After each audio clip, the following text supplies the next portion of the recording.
Hello and welcome to Gritty Reboot, the show where we make fun of TV's dark side.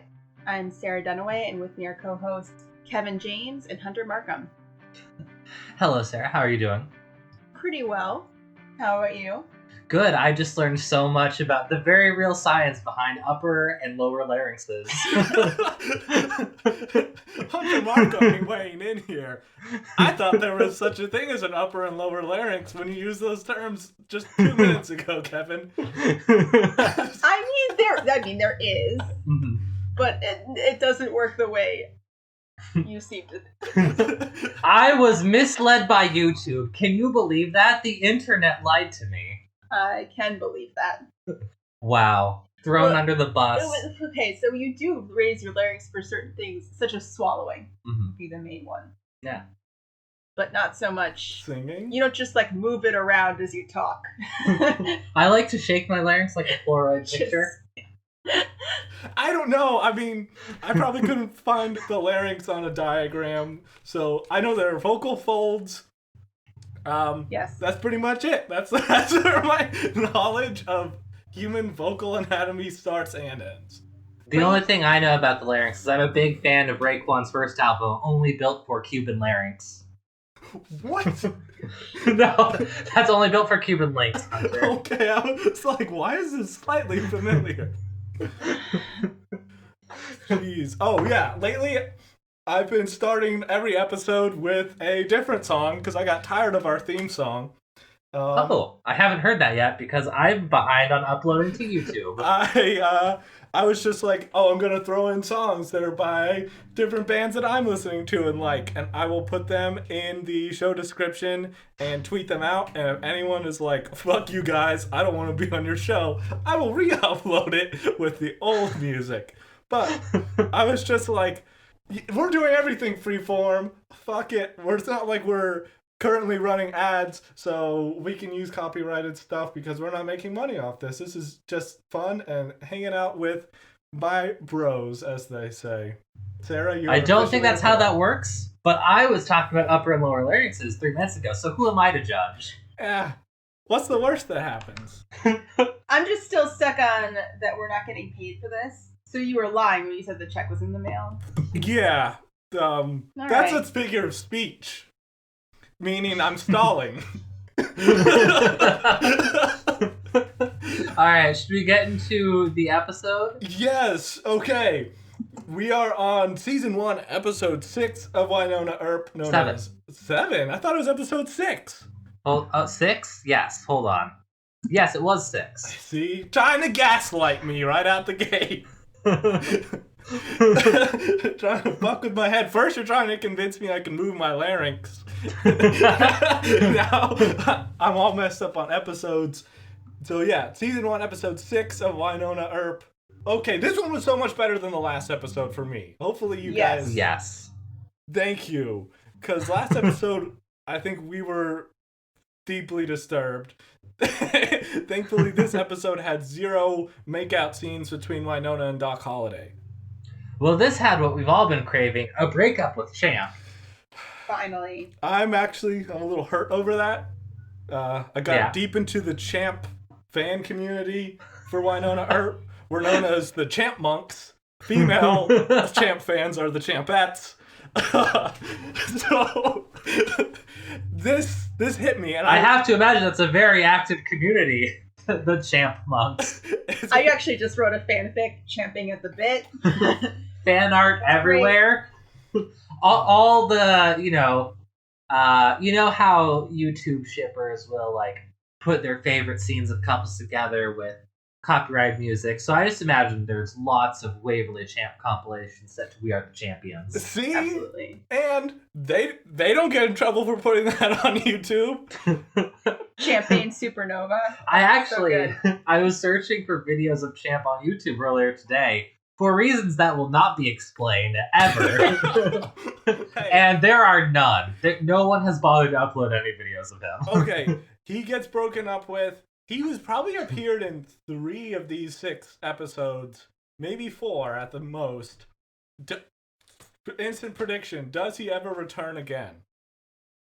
I mean, he's got to. I think so. Okay, good. There was a real character twist they threw in this episode, though. Like, moments before the breakup, he mentions, hey, let's open a bar in Buenos Aires. And I was like, he knows where that is? Oh, we'll get to that later. What? That was an interesting, like, that's almost too much character for this character. Way too much. This is a guy who would think that was in Mexico. Like, this is not, they have not established him as a guy who wants that in his life. He seems like a man who thinks Saskatchewan is too foreign. Oh, yeah, for sure. I mean, yeah. We'll get to a lot more about Champ because the fan community is extremely active and I'm an integral part. So this episode opens with what we have been waiting for, which is Wynonna rolling around with dolls, like her boss, but they're not fucking, so I guess there's good and bad.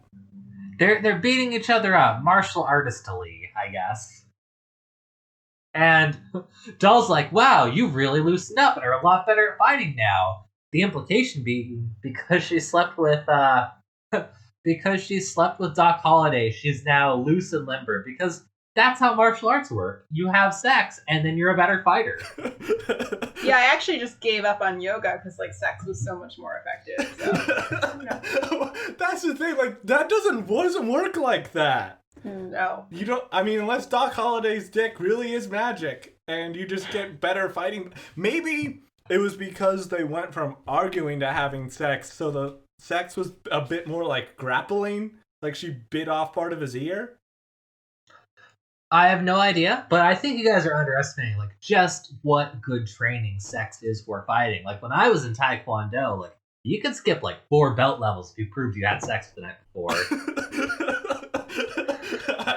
There really is an implication because there's probably a 3-minute scene where she and Dolls are doing MMA fighting and sparring each other. And he's like, wow, you've gotten so much better. What's changed? And she just has this little coy smile. Right. It reminds me of the trope of like, there's always a thing where girls in TV shows lose their virginity and then the mom or whoever is like, you look different. And I'm like, that's never happened. Like, unless you come back and you're just like, I don't know, giant cum stain on your face or something. Like all the clothes are inside out and backwards. And I was like, you look different. You're wearing your I just had sex t-shirt. Like otherwise, no, come on, you don't look different. There's just like a string of condoms trailing out of your back pocket. Well, I think you guys are neglecting to realize there's upper and lower virginity.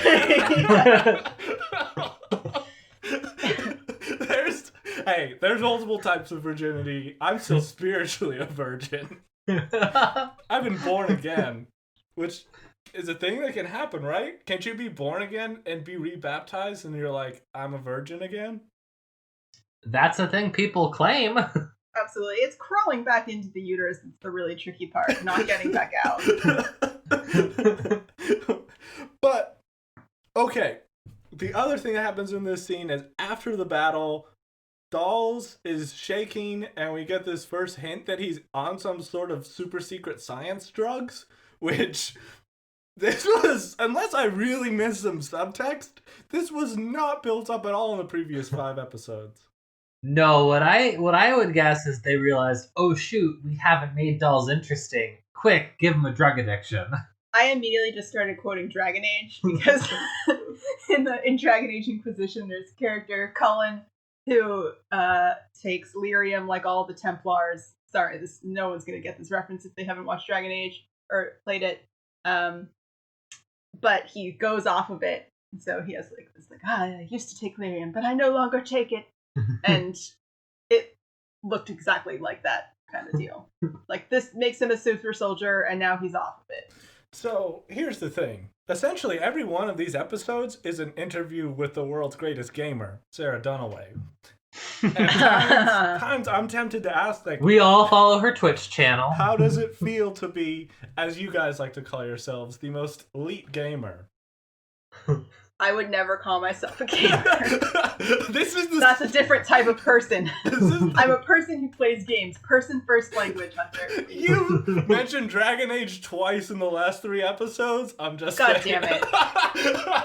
Like, I just edited one. So I was like, I feel like this is a recent thing. Like, I did replay it recently. Well, Dragon Age is an appropriate comparison because, spoilers, we learn at the end of this episode that Dolls is a lizard of some kind. I thought he was part Sauron, but we'll get to that. It's really strange that they just throw this thing in here with Dolls being on drugs. We kind of established that Wynonna is an alcoholic, so we already have someone who has addiction problems and substance abuse. Give Dolls something else. I don't know. Maybe he has body dysmorphia, and that's why he works out all the time. I'd be into that. Mm-hmm. That'd actually be really cool to see in a TV show. I'm just saying stuff with my stupid mouth, and it's slightly more creative than literally every single emotionless, hard-bitten character who has some sort of substance abuse problem. Especially with male characters, that seems to be the thing of, if you want to make them dark and mysterious and serious, then, they're an alcoholic or drug addict. Mm-hmm. Or PTSD, one of those two. But never in a way that makes them vulnerable. No. They're always, doing something super cool, and their PTSD manifests in them, breaking people's arms when they're out at a bar. Yep. As it does. That's actually in the DSM. Whoops, there goes that PTSD again.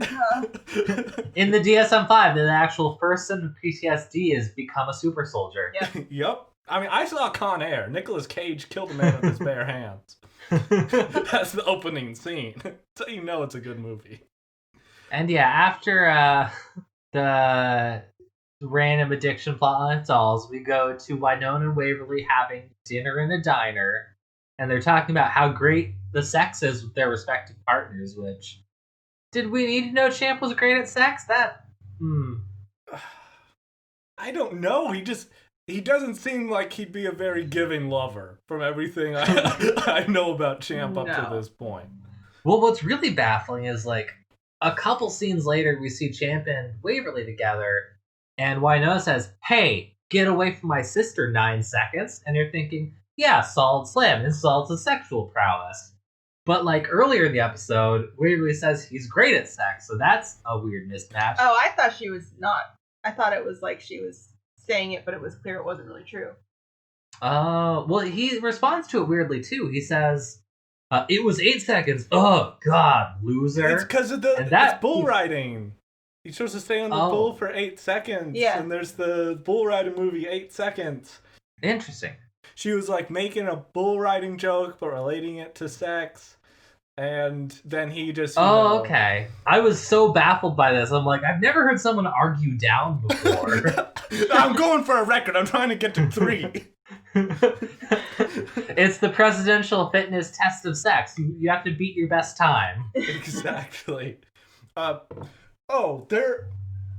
tradition of Wynonna Earp is having these weird monster introductions, and this one does not break the cycle.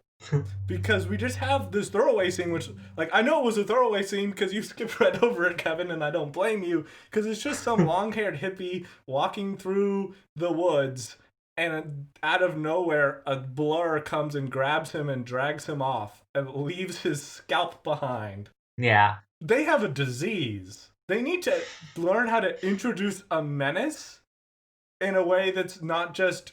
what the fuck did I just see, and what am I supposed to feel? I'd feel no dread. Yeah, this one I felt was a little better than the others, that I at least understood what was happening this time, that someone was being eaten, but yeah. Hey, it's weird. Bobo owns a construction company, I guess. We learn in one of the more baffling storylines where it just continues to seem like Bobo is not really doing illegal stuff. He's at a job site with a bunch of dudes, and in the background there's a truck that's Bobo Del Rey Construction, and he's got guys with earth movers and stuff doing things. So honestly, he just seems like he's a contractor. I don't get why he needs to be doing illegal stuff. Like, we know he's a revenant. You know? Like, why are we trying to catch him doing petty crimes when he's a demon? Exactly. Like, that seems like plenty of justification to go after him. They have no compunction with going up to no less than 3 revenants in this episode and 3 in the previous episode and putting bullets in them and sending them to hell. But with Bobo, they're like, guys, let's make sure we get a warrant. Let's just survey him. We know he's the leader of all the revenants and that he's doing bad stuff. But let's sit back on our heels and wait. And his construction company appears to be manned by revenants too, because Bobo, who I guess just has telekinesis now,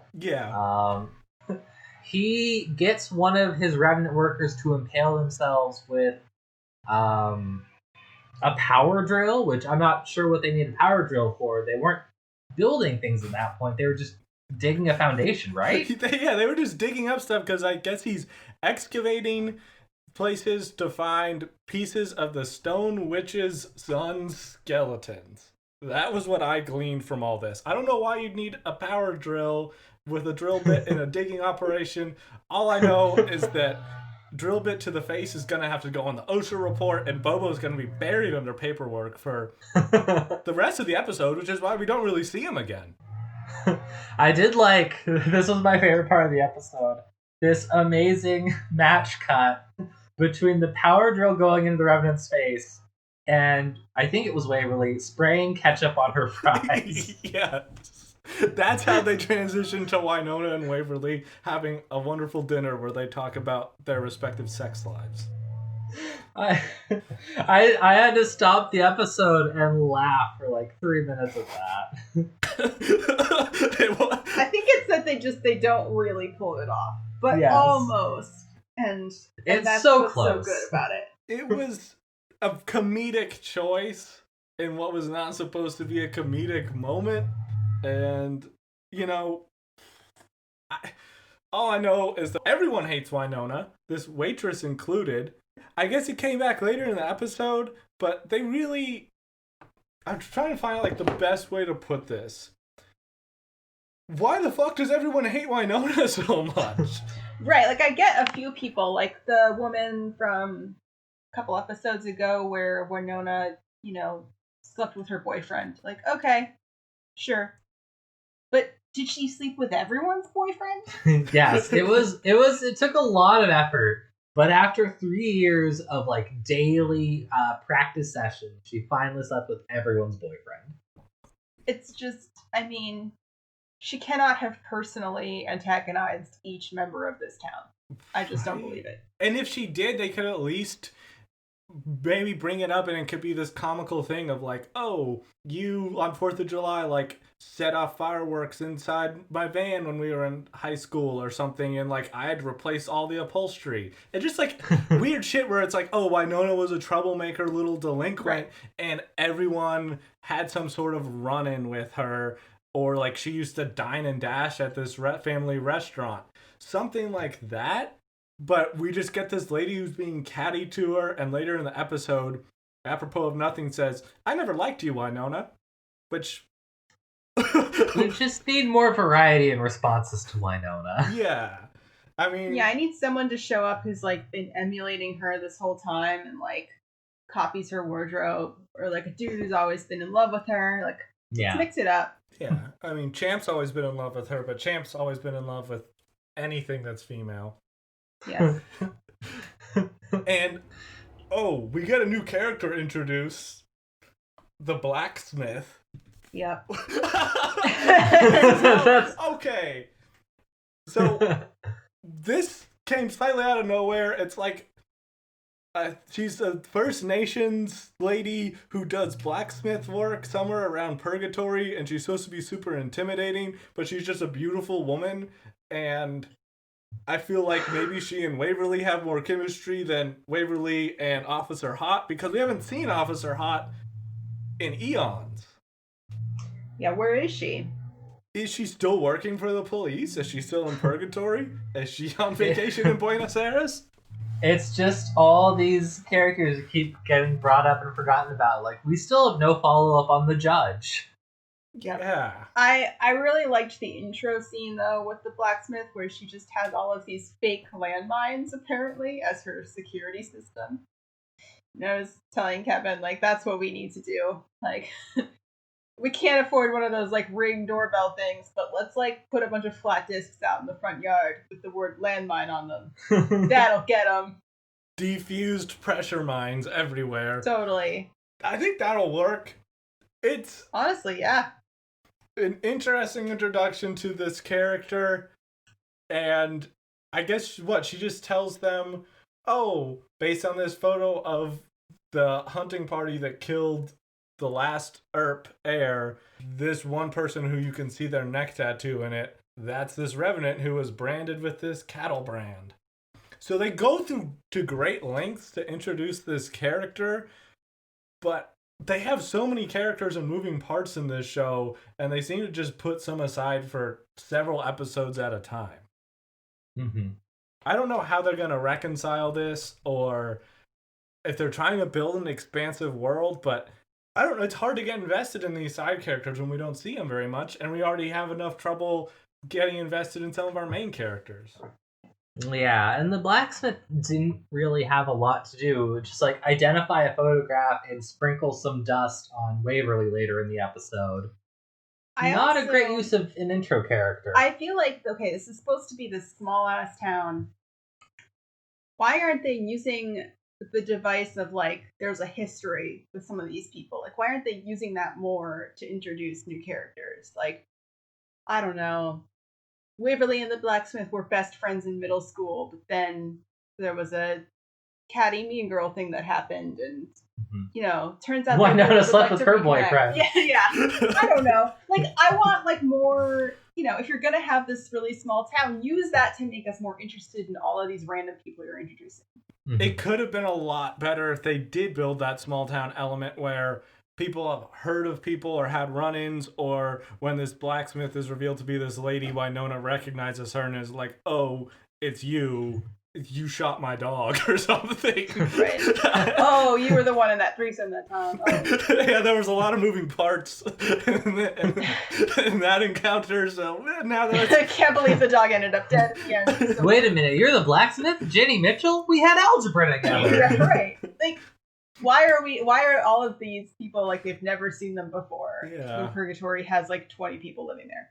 It's weird if you set up a small town and then every single episode it's, well, like, here's someone you've never heard of and never met and no one knows anything about. And you'd think, like, a weird blacksmithy lady who does a lot of occult stuff and guards her land with a lot of inactive landmines, like, that would get some buzz going in a small town. Yes, people would be talking about that. I mean, if a lady like that lived in my town, I would talk about her all the time. You would be her best friend first. I absolutely would. Spend Sundays together putting landmine nets up. Yes. Okay, so I have a random question about this episode. Did we, like, skip forward a couple of seasons out of nowhere? Because, not television seasons. I thought we were in, like, summer last episode, and now we seem to be in the middle of winter. Okay, I noticed the winter, but I do think it's linear. So this episode, there's snow on the ground.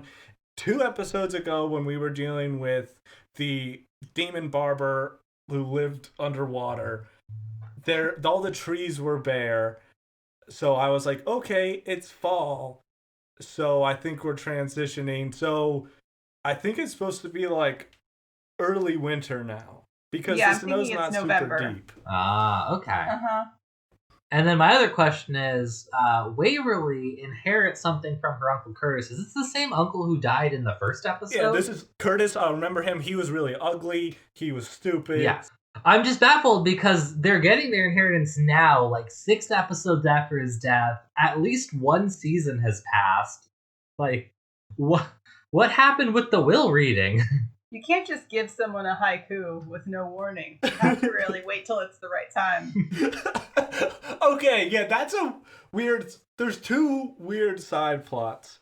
One is Wynonna inherits a badass Harley. which she doesn't ride in the episode, and the last time she rode a motorcycle, she exploded it. So sign of a successful motorcycle outing. Yes. And the other side plot is Waverly, instead of a badass 1200cc motorcycle, receives a riddle poem from her dead uncle and goes on this little, like, video game clue finding mission to find bones in a secret compartment. And that's kind of all they give her to do in this episode. And that somehow serves as a vehicle for her and Champ's eventual breakup. I also love the clues because they're the most obvious clues, and Waverly's like puzzling over them. Like, what does it mean when he said he saw a beautiful mug? He drank whiskey. You don't drink that out of a mug. We were just cracking up. Like, it's like it was so obvious what the answers were that it was absurd. Yeah. The best part is like none of it winds up mattering. What it all ultimately, like, the clues don't connect to each other in like a scavenger hunt. No. It's literally just like, play a song on this piano, it'll open up, you'll get these important bones. Right. That's it.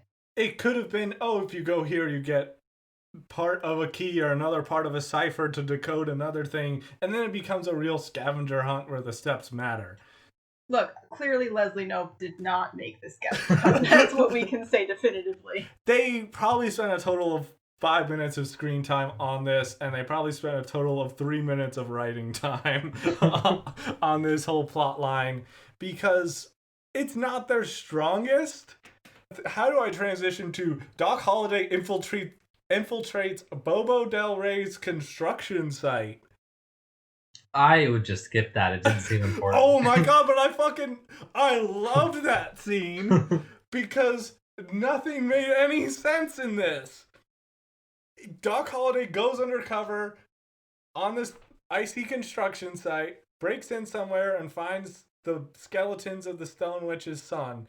And then, who should enter on the construction site out in a rural area in the middle of nowhere where it's just a bunch of dudes working, but the trailer trash skank girl that he slept with in an earlier episode, who is dressed in high heels, a miniskirt in the snow, and fishnets. Again, OSHA's gonna have a field day with that non-approved footwear. And what was she doing on the construction site? Was she feeling down and she just like wanted to go there to get catcalled to make herself feel better? Well, I assume... Look, we've all been there, Hunter.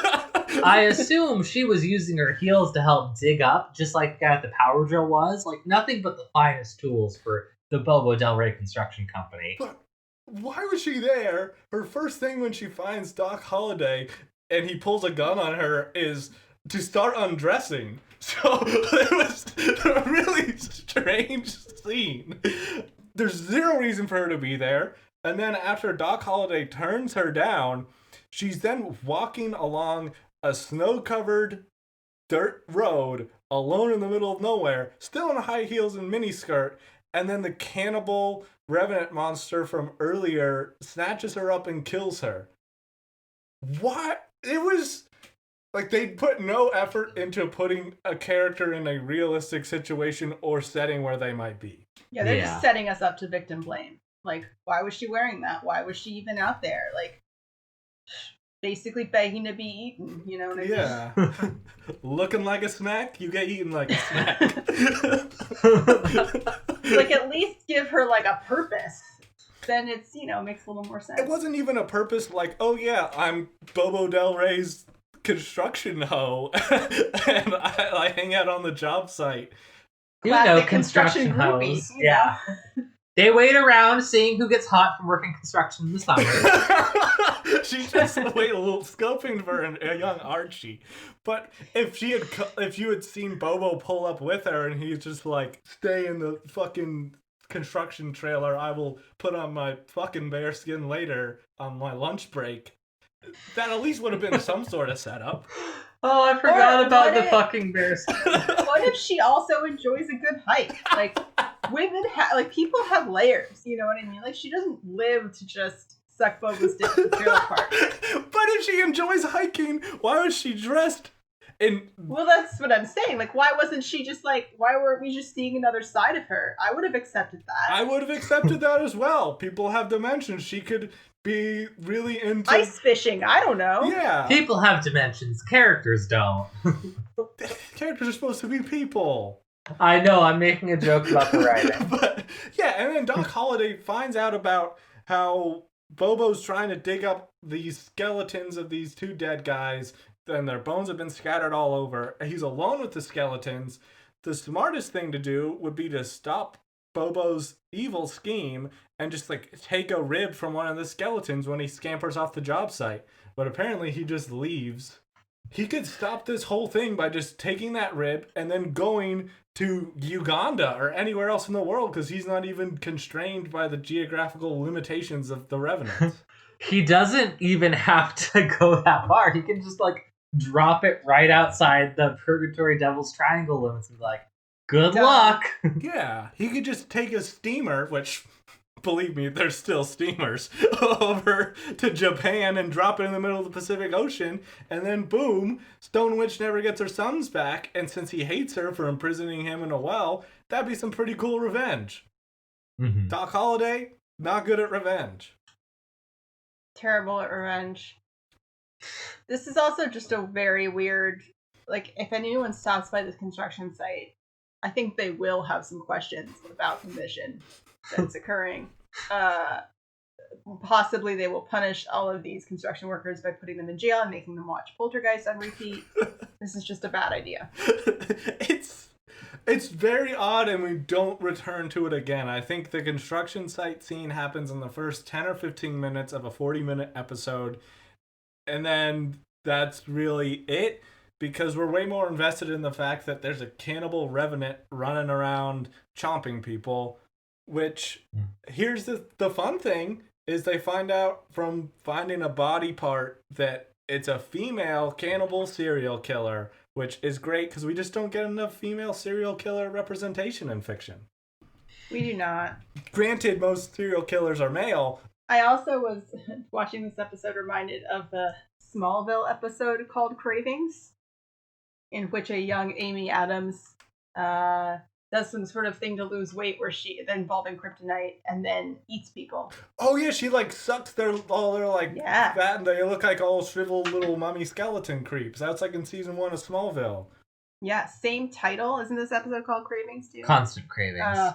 See, and there's this beautiful parallel, which I'm saying with as much sarcasm as possible, between the fact that this cannibal lady gets cravings whenever there's a new heir, and Dolls is getting drug cravings.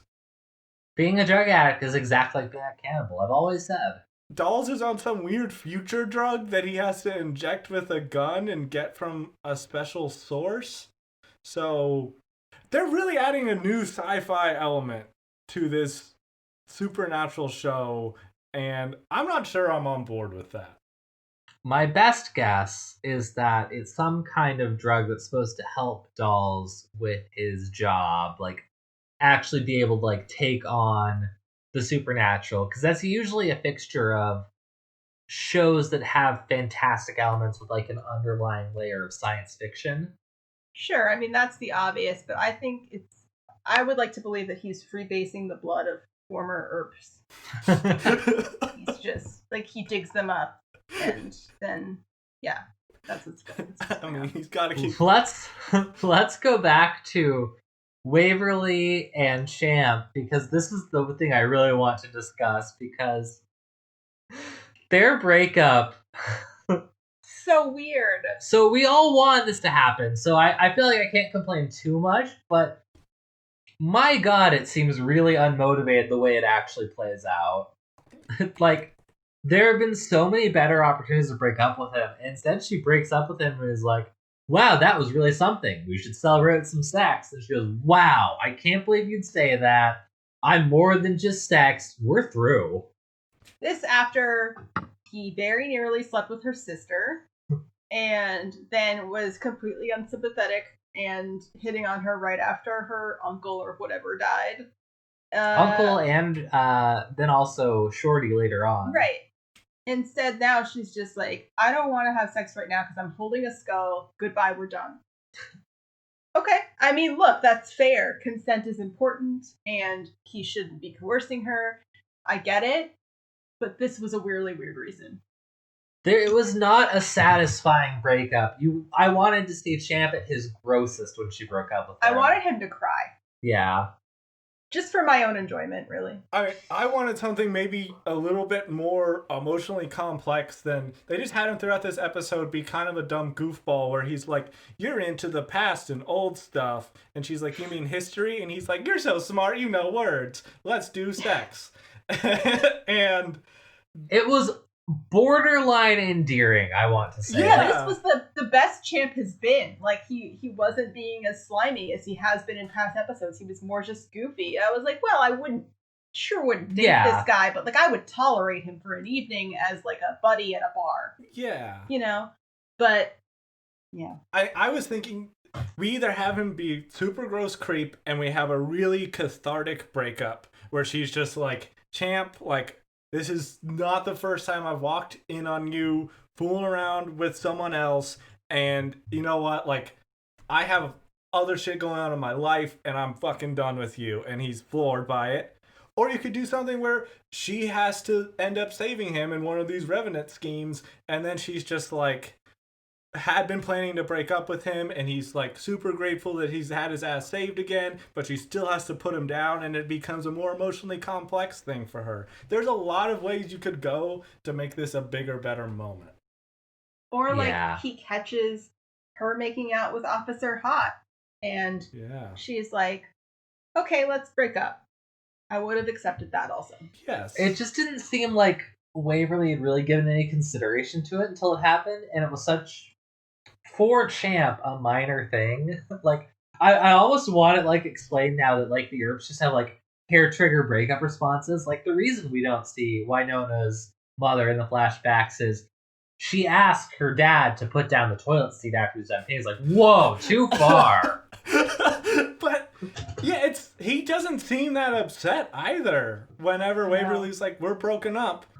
She's clearly the best you're gonna do in this town, and he's just has a non-expression when she says we're over forever. But I don't know, they really crammed this story that we've been waiting for into such a small slot and didn't give it the emotional weight that it needed. But there was a beautiful moment in that scene that I wanted to explore more, because as Champ and Waverly are in the bar searching for clues, and there's this one about a song, Champ describes Waverly's uncle's voice as sounding like a drunk ferret gangbang, which means Champ has heard or seen a drunk ferret gangbang. Where? How? What the fuck? Hunter, is this where you tell us that your new activity in the Champmunks has given you some clips that we can see? Yeah, as elder brother and theologian of the Champmunks, I was able to get my hands on a audio clip from deleted scene that really follows up on this drunk ferret gangbang line, and it's got Waverly and Champ interacting, and you kind of get to see more of him, which we all wanted. So I think we should play this clip now. Champ, what does a drunk ferret gangbang even sound like? Not as bad as a hedgehog being slowly pushed into a garbage disposal, but worse than 100 bees trapped in a bear. What part of the bear were the bees trapped in? Actually, I don't want to know. What I do want to know is, where did you experience all these awful things? Buenos Aires, mostly. Remember when I had that internship there?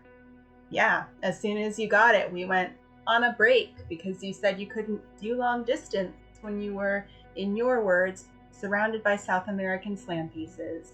Yeah, I look back on those words and actions with zero regrets. I don't believe in personal growth. Anyway, turns out the internship wasn't for cattle ranching. It was just this German dude doing weird experiments on animals, testing the elasticity of pig embryos, and making 4 cats into 1 cat. Usual stuff. Wait, German dude? Yeah, kept talking about the fatherland and the old country. It was pretty much the boys from Brazil. The other lab assistants were all preteen Hitler clones. And you never told me any of this until now? How is that possible? It never came up. But you know what does come up? Is it your dick? It's my dick. We're never gonna talk about the other thing again, are we? Nope, I just imagined we'll go on living our lives. It's almost like the writer had a 3/4 finished copy of The Boys from Brazil sitting on his or her bedside table at the time that they wrote this script. Yeah, I didn't even know The Boys from Brazil until said scriptwriter attached their notes about their inspiration to that scene for our edifice, so we could know. So that answers Absolutely. your question, Sarah. That's how Champ knew all about Argentinian geography. Makes perfect sense. I'm sure his slam pieces told him a lot of different things. Slam pieces is a term I had forgotten until earlier this week when Kevin and I were texting, not using the word to describe women, but talking about bro speak. We were discussing the vaunted art of broetry, poetry written by bros. Yes. Okay, I understand now how you got here. Yes. You've been reading the work of our great poet of Portland, Colin Yost. Yeah, if you guys go on Instagram, what's the guy's name? Like Colin Tay Yost or something? Yeah. It's the worst shit. It's just like, I had a half-smoked cigarette and a half-naked girl in my bed, and I was still completely alone. Or whatever, some dumb bullshit. It's like if a person had only heard of Bukowski by reputation and then decided, I'm gonna write like that. It's like if the subreddit I am very smart accidentally merged with the red pill. Oh god. It's awful, but yeah, that's how slam pieces came up. Great term. I'm taking that term back, and I'm describing myself as a slam piece from now on. Oh, so that's it. Champ and Waverly are done.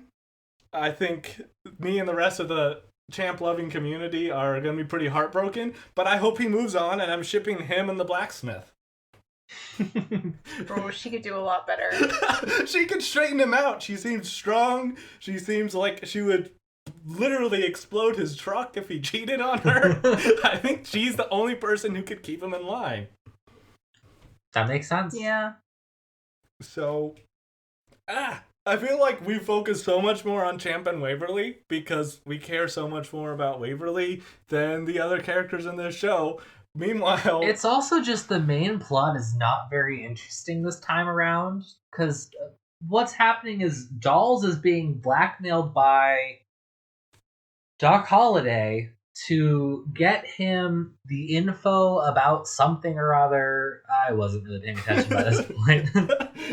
And that in return, he won't tell Wynonna about the drug addiction, because Doc Holliday can pick up on that, and then he will furthermore give Officer Dolls information about what Bobo was up to. I don't understand how Wynonna doesn't know that it's a drug addiction. Like, he's cold sweating and really out of it, but is insistent that he's not sick. yeah. I mean, I don't know what else would do that. And she's seen some stuff in her life, you could tell. She seems like a person who has had, like, at least one or two close friends overdose at some Yes. point. Yeah, I mean, I'm basically a saint. I am a champ monk after all. And I've known people who've had terrible things happen to them from drug abuse. So Wynonna's wrong side of the trap's upbringing, combined with her stints in juvenile hall and whatever else she's done on the road, I feel like she would know the signs of drug abuse. She dated at least one guy with face tattoos. We know that for a fact. So it's weird she doesn't pick up on this. And Doc Holliday, who has been at the bottom of a well for the last 150 years and therefore doesn't know what cocaine is, or I guess modern version of cocaine, is just like, you're a junkie. Oh my god, it's so ridiculous when you point it out like that. Like, it was already pretty ridiculous, but now it's just, like, glaringly obvious. Well, yeah, because, like, his association would be, like, opium dens or some shit. Like, he's Just completely out of the loop. I think your previous assignment was in the Orient, and you've been acquainted with laudanum, sir. Like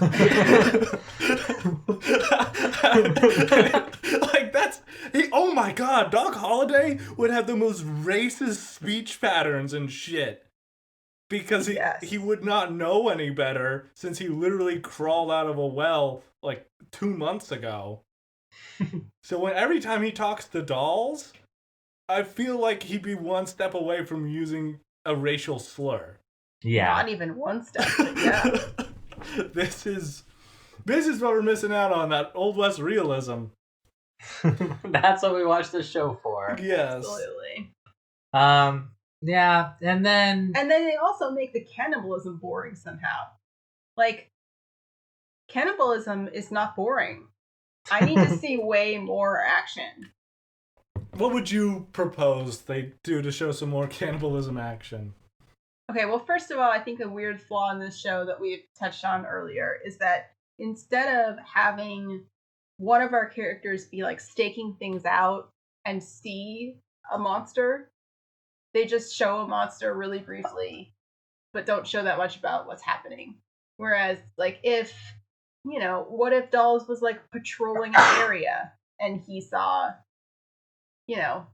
remnants that he realized must have been cannibal. Like, now it's so much more interesting because we're connected to the we've been plot. playing Last of Us 2 this week, and, like, there are several times where, like, you come across, like, a rotting, torn apart carcass, and the character's like, oh god, the zombies are here somewhere. Like, Dolls could basically have that experience. Yes. And now it's so much more creepy and ominous and, like, interesting versus just, like, there's a person, a scalp's left. Like, that's not, I don't know. Yes, that's like the prologue of a bad horror book. Like the chapter before you introduce the main character where they just have some sting. But my reference point is the film Jeepers Creepers, starring Justin Long. Which this is actually going to be a decent one. It has cannibalism in it, and this monster who like steals body parts. So there's this creepy scene where the brother and sister find the lair where these weird, like, sort of taxidermied bodies are that are missing parts and all these things. And there's this sense of dread, and they get separated and one gets locked inside or something like that. But in Wynonna Earp, whenever Wynonna and Dolls go down to this creepy cannibal cellar where there's skeletons and shit the first time, they just hop back out 2 minutes later. And it would have been more interesting if Dolls was like, I'll stay topside, you go down there, Wynonna. And then he gets snatched and she gets locked in the cellar. And then there's this real sense of dread of actually having to do something. Mm-hmm. But they don't go for that suspense or these really critical moments. It seems like they set those up, but then just go, oh, we're going to have a scene where Wynonna kicks some ass instead. And it doesn't feel like there's really any strong sense of danger. Well, the other problem, on top of all the things you guys have mentioned, like you've all made good points, it's just we've got 3 villains this episode, and they're all very underdeveloped. Oh, yeah. We barely touched on any of the villains because we only see them being villainous for between 5 seconds and 2 minutes. Yeah, I would say that each of the villains has at most 2-ish minutes of screen time. Yeah. And they're never even all on screen at the same time. And they've all got the same motivations, more or less, of like, let's be cannibals. There's supposed to be this cannibal revenant family, and the mother's the cannibal, and I guess the kids kind of look out for her. But there's been cannibal family stories. I mean, that's the whole Texas Chainsaw Massacre deal, is a house and family full of cannibals, and there's so much terror and dread in those films that I know they can't go full gore on a series for television, but they could do so much more with suspense in this. Or they could make it like a sad kind of thing where it's like more of a Donner Party situation where like they had to eat members of their family and now they're doomed to repeat it forever or something. I don't know. There's a million ways to go with this that could make it more interesting. Yeah. They need to go for some sort of pathos, some sort of emotional hook that, like you said, we can go with for horror, or we can go for some sort of mix between hatred for these revenants and then seeing them also as these twisted beings, which I think the last episode with the star-crossed cowboy lovers was trying to humanize them, but it failed, and you could have tried again and done better with a cannibal family. Well, the thing is, I think they were kind of trying. It just falls really flat. So you have the Mama Olive, and then the two kids who are basically twins. The kids are look, we had to do this once to survive, but now Mom is doomed to repeat it, and she gets cravings. I was New Earp, and we don't want to do this, but she has no choice. And then you actually see the mom, and she comes across as pure villainous. She doesn't seem like any regrets being forced in this. She's like, "Oh, I love eating people." Right. Whereas the Amy Adams character in Smallville, she wasn't into it. That automatically is more interesting. Yeah. And then eventually we learn that the daughter character was lying.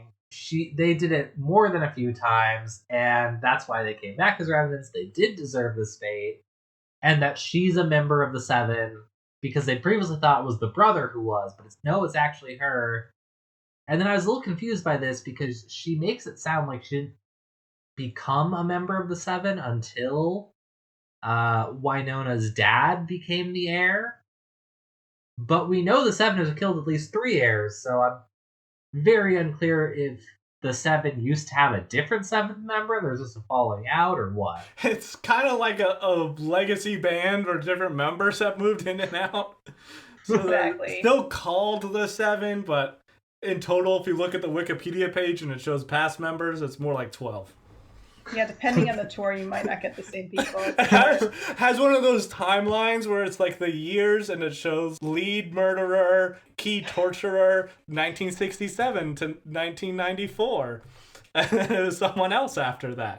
Backup cannibal, whatever. Yeah, lead cannibal, backup cannibal, rhythm cannibal. Who's on the upper larynx? See, that applies at the cannibalism, because you can divide an upper and lower larynx. Get 2 full. It's kind of like a wishbone, Absolutely. It's I don't know, but here's the other critical inconsistency, which I want to put an effect on now. When they first see this picture, there's a mark on the member of the Seven's neck. And they say, "Oh, this is an old-ass picture. Tattoos weren't really a common thing then. This is a brand mark." They go to the blacksmith, who shows them the brand, and it's that's this. But then when they confront these people, they just have tattoos of the brand mark. But the whole thing was, the blacksmith was saying, it's "Oh, these people have this brand. They didn't choose it." Is usually, branding a thief or whatever, because they're supposed to be cattle rustlers. So... yeah. It would make sense if they had brands, which you can do with makeup, but just putting a tattoo on them was weird and inconsistent and didn't make sense. Yeah, I don't understand any of it, to be honest. They really pulled a boner on this one. So you know who else pulled his boner? Yeah. My favorite 1950s slang, though, where it was totally innocent to be rats, I really pulled a boner this time. Yes. But it just does not fly now. So... I'm not sure boners have ever flown. Well, when Waverly kicked Champ to the curb. There's another inconsistency. Yay! I hate the writing on this show sometimes. When they're first going after the Revenants, Dolls is "Capture one alive, Wynonna. Don't kill one for once in your goddamn life. We need to capture one. We need to show results to the Black Badge Division." So she kills the first person, and he gets super pissed. And then she kills 2 more, and the last one, she has a gun. The girl she's facing has a knife. Wynonna clearly has the upper hand. And then she kills her, and Dolls says, "Nice job. What I said earlier about capturing them so we can show results, so my higher-ups will give me the drug that I've been craving, Forget all about that. You did good, kid. I imagine at that point he'd just like, no, don't need to worry anymore. Got my scheduled delivery. Got a new drug guy. Like things are fine. They've already killed 4 out of the 7, right? I've killed 6 God, out of the 7. is it more now. than that? Yeah. It feels like it's almost all of them, and I'm just so confused because it feels like there would be a huge buildup to killing the specific people that kill her father, but it's just been, we just went right ahead. We're basically done now. Mm-hmm. What a choice. One of them was killed like just in the middle of an episode to get information about a different villain, wasn't it? Yeah. So 6 of the 7 are down.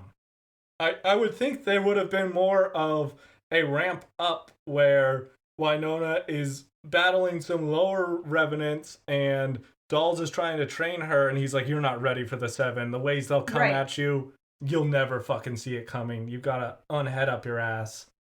It's also confusing why the 7 are just not teaming up this time. Yeah, they're all just wandering around.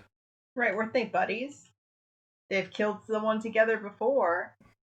Yeah, their whole thing is that they're the quote-unquote hunting party that as soon as there's a new heir, they all gather together, start howling at the moon, and then go on a hunt. Guess the party's over.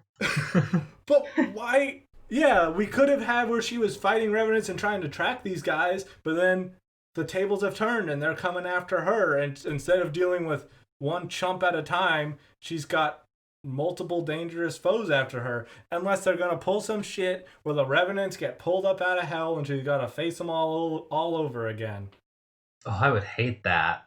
I don't know what they're planning. I'm just shooting in the dark here, which honestly sometimes seems like what the writers are doing as well. It's like it keeps going back to what I said in episode 2. It seems like they just keep shooting their load early. Much like Just Champ. like Champ. Oh, Champ is... I already miss him. But I guess the final scene is just Dolls somehow gets his drugs from sweaty Asian fellow who snuck drugs out to him and says, I'm never doing this for you again. And then Dolls shoots up, has an orgasm, and his eyes turn into lizard eyes. Yeah, what do we think is happening there? He's a reptilian. Is he a lizard, or is he like injecting lizard stuff into his veins? I don't know. He's Doc Connors, and he's trying to keep himself from transforming into the lizard. And then Peter Kreiderman will come after him. Oh my god. My deep knowledge of Marvel Comics is really paying off this time. But I don't know. The final shot is him leaning back in his chair, and his eyes turn into the Eye of Sauron from Lord of the Rings. What is that meant to be? He's more beast than man. I don't know. It's really weird. I don't really know what to make of it yet. That's all I got. They don't give us any clues, and if someone, let's say some crazy person decided to write a TV show and they said, hey, let's kind of do an outline for at least season 1. Let's build some lore. What's Dolls' deal? You could have seeded a couple weird things that made us curious, and this could have been a thing where, this ties back to a small point from episode 3. But all of this was dropped on us in one episode, and there's no ability to unravel the mystery. Well, I know Dolls can't be a lizard, because when it's hot out, he's like, wow, it's too hot. As a lizard person, he should be sunning himself. Like, yes, finally. Correct. Maybe he wants to become a lizard. Who hasn't felt that impulse? He's a reptilian, much like former President Barack Obama, who smells like sulfur, or whatever Alex Jones would say. There's goblins among us. Your Alex Jones impression is really coming up. I haven't heard him in a long time. He just yells shit. I'm a human. Yeah, it feels like we didn't really have a lot to say about this episode. It was an underwhelming episode. It's not bad like the last one was, but I don't know. It felt like there was just a lot of stuff just not quite coming together. Just like Champ and Waverly. I think Like, odds are that Champ believes that the female orgasm is real or a myth. Champ does not believe female orgasms are real. If he does, he doesn't care about them. Or he's sure he causes one every time, Yeah. and if he didn't, the woman's defective. Yes. No one can resist Champ's clammy touch. Oh, And God. Oh. Chapped lips. I don't know. He looks like the type of guy who doesn't use shampoo and he just uses body wash for everything in the shower. Yeah, he has this like a 3-in-1 situation happening. Oh, my God. Yeah. It's a shampoo, conditioner, and body wash, babe. I buy it in bulk. It's also a shave gel. It's really good. I want more of him, though.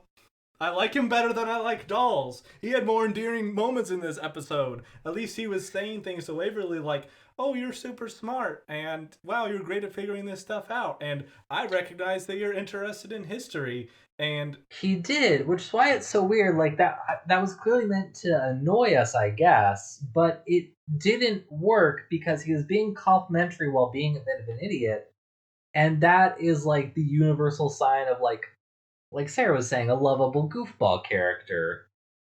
Like, someone who's positive but not all there. You could totally see that being, like, I don't know, a supporting best friend character in a sitcom. Also, they just made him so much worse in other episodes that it was like, oh, he's growing as a person. Yeah, I didn't think that was happening. It was just like, well, you're not as bad as you usually are. Right. Yeah, in this episode, first we see him because he's come to the Earp place and he's delivered all of Uncle Curtis's belongings and brought them in his truck so he can give them to Wynonna and Waverly. And for the first minute or so of dialogue, he's just talking about that. And then we're supposed to instantly think he's a douche when he's like, Waverly, we should bone. Which, granted, he doesn't handle that well, and he's not charming in those instances, but he's just not all bad in this episode. And at least he had more stuff happen to him than Dolls, who they just said, he's on drugs. Right. In other episodes, he's been so much grosser, or he's been like a coward who's willing to abandon Shorty the second, like, anything comes up. So to hear him be like, hey, babe, let's have sex, it's like, yeah, it's gross, but they're also in a relationship. It's not like the most out-of-nowhere thing he's done. Yeah. So, because the first time we saw him, he tried to hook up with Wynonna and looked like a cheating sleaze. So, this is a step up. Right, and like the last time we saw him, he was telling Wynonna to be ready to flash people to get out of the situation. Oh, yeah. He was gross. And this episode, he was less gross. Progress. You know what? I hope Champ and Waverly get back together. You would say that, Champ Monk. I do think it would be funny to watch him try to win her back unsuccessfully. Oh, that'd be so cute. Show up with flowers and... I don't know. He fucks it up and he's throwing rocks at the wrong window and wakes up Wynonna and she starts shooting at him. Yeah. Because she's in a half-drunk sleep stupor. Just everything he does fails, but he's kind of a sympathetic character. I got your flowers, babe. You're not holding anything. You gotta unzip to see them. Oh, shit, I left him behind again. Yeah, that seems like it could be a good comedic, like, back plot in an episode. But he's got more potential than Dolls transforming into a lizard man. He could go see the Stone Witch to try to get a spell done to win her back. And then Champ is undead. Yeah. And we have him forever. The dream. His brain will never fully develop now. He'll always be this fucking stupid and immature. Oh, yeah, final scores for this episode. I'm going to go with 2.5 out of 5 piano skulls. Ooh. Oh, should we explain what the piano skull was? That's just the Stone Witch's son. That's what we learned. Yeah, so Waverly's gonna have to keep this skull away from Bobo and the Stone Witch. Otherwise, these two skeletons will be resurrected and something will happen. Something very unclear and not really explained. I think she should just resurrect them headless. Why That'd not? be way cooler. Yeah. Tim Burton's Sleepy Hollow was a pretty good movie. Just saying. And he did a bunch There's of lots stuff. of horses in this town. I mean, come on, you gotta have a headless horseman. Why not? It's a multi-horse town. They graduated Indeed. from a one-horse town back in 2003. Yeah, I would also give it 2.5 out of 5 beautiful mugs. I'm gonna probably give it. I liked it better the last episode, which I think I gave a piss poor rating of like 1 or 1.5 to. So I guess this one is more of like a 2.5 or 3 construction site hookers. I don't know. I didn't have any sort of cringe lines. I think we covered all the beautiful things from ferret gangbangs to, that was really the golden one. I did have one cringe line, which was Wynonna saying, like, there are some things a little more important than screaming hallelujah, oh my god, perfect sex. And it's like, wow, that was a really unconvincing line to give Wynonna. Oh, yeah. Yeah, she went on and on, like, where you like go out of your body and back into your body. Okay. I guess, she was doing DMT at the same time she was getting fucked by Doc Holliday. I guess. I mean, I might dissociate too if I was having sex with my grandpa's friend. I would not want to be fully in it. Yeah, that was whatever. You know who does want to be fully in it? Champ. Yeah. Oh, other thing that happened. Doc Holliday gets shut down by Wynonna and she says that she wants to be just friends. Yep. I don't know where that fit in or why or what the hell is happening with that, but the show does about 3 times as many plot points per episode than it should. Yep. Yeah. So next week we're going to be discussing season 1, episode 7, Walking After Midnight. Season 1, episode 8. I'm gaslighting you now. Oh no! We're skipping on to Two-Faced Jack. No, wait. What was season 1, episode 7 called? Walking After Midnight. Ooh. All right. Dangerous time to walk. But until next time, leave a review on wherever you listen to podcasts and check us out on Twitter at GrittyRebootPod or send us an email at grittyrebootpodcast@gmail.com.